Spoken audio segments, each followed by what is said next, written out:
Coucou, aujourd'hui j'avais envie de faire ce petit live dans la continuité d'un précédent live où je parlais d'être soi, etc. Et à un moment donné, je disais, je suis pas juste chiante, je suis vivante.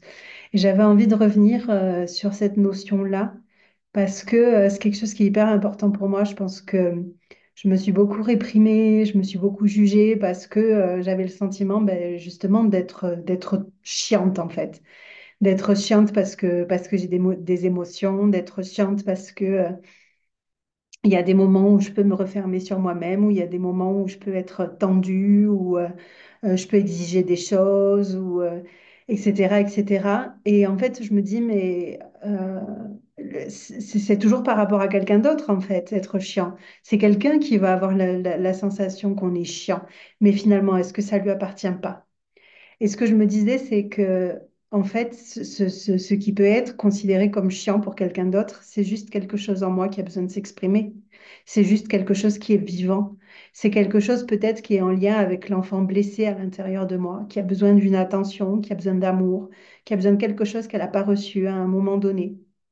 Et en fait, ça n'a pas besoin d'être catégorisé, d'être étiqueté et encore moins d'être considéré comme chiant. J'ai pas besoin de dire que je suis chiante. En fait, je trouve que c'est hyper enfermant, hyper violent envers soi-même d'avoir ce regard sur soi. Et finalement, est-ce que ça change pas quelque chose de pouvoir dire, bah, c'est peut-être juste une part en moi blessée ou incomprise ou qui n'a pas sa place ou qui a des croyances ou qui a peur qui est en train de s'exprimer. Et qu'est-ce qui se passe quand je lui donne sa place?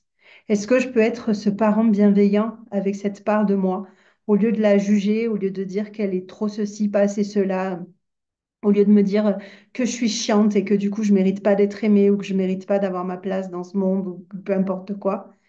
Est-ce que je peux juste l'écouter, lui demander ce qu'elle a envie de me dire, ce qui lui fait mal, ce qu'elle croit, ce dont elle a peur?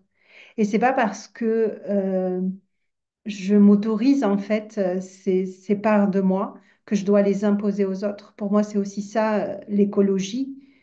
C'est aussi de voir comment est-ce qu'on peut composer avec nos propres émotions. Qu'est-ce qu'on peut en faire pour arrêter de les jeter dans le monde et de polluer ce monde avec tout ce qui à l'intérieur de nous n'est pas accueilli. De le voir comme des enfants qui font du bruit et qui ont juste envie que le parent que nous sommes aussi les accueille en fait, les écoute, les entende, les reconnaisse, leur donne une place. Et c'est aussi ça pour moi être adulte. C'est aussi ça pour moi la maturité émotionnelle, l'intelligence émotionnelle, c'est de voir comment on peut être notre propre parent en accueillant ces parts de nous qui sont comme des enfants qui ont juste besoin d'être regardés, qui ont juste besoin d'être aimés, qui n'ont pas besoin d'être jugés, qui n'ont pas besoin d'une étiquette. Et une fois que j'ai fait ce chemin-là avec moi, eh ben, je peux transformer ça en fait dans mon rapport aux autres. Je n'ai pas besoin de l'imposer aux autres, mais j'ai aussi le droit d'être tout ce que je suis. J'ai aussi le droit d'accueillir tout ce qui est vivant à l'intérieur de moi et de l'assumer sans que ça devienne une pollution, mais d'accepter aussi que bah, tout ça qui peut être considéré comme notre ombre peut aussi être aimé en fait, a aussi sa place. Et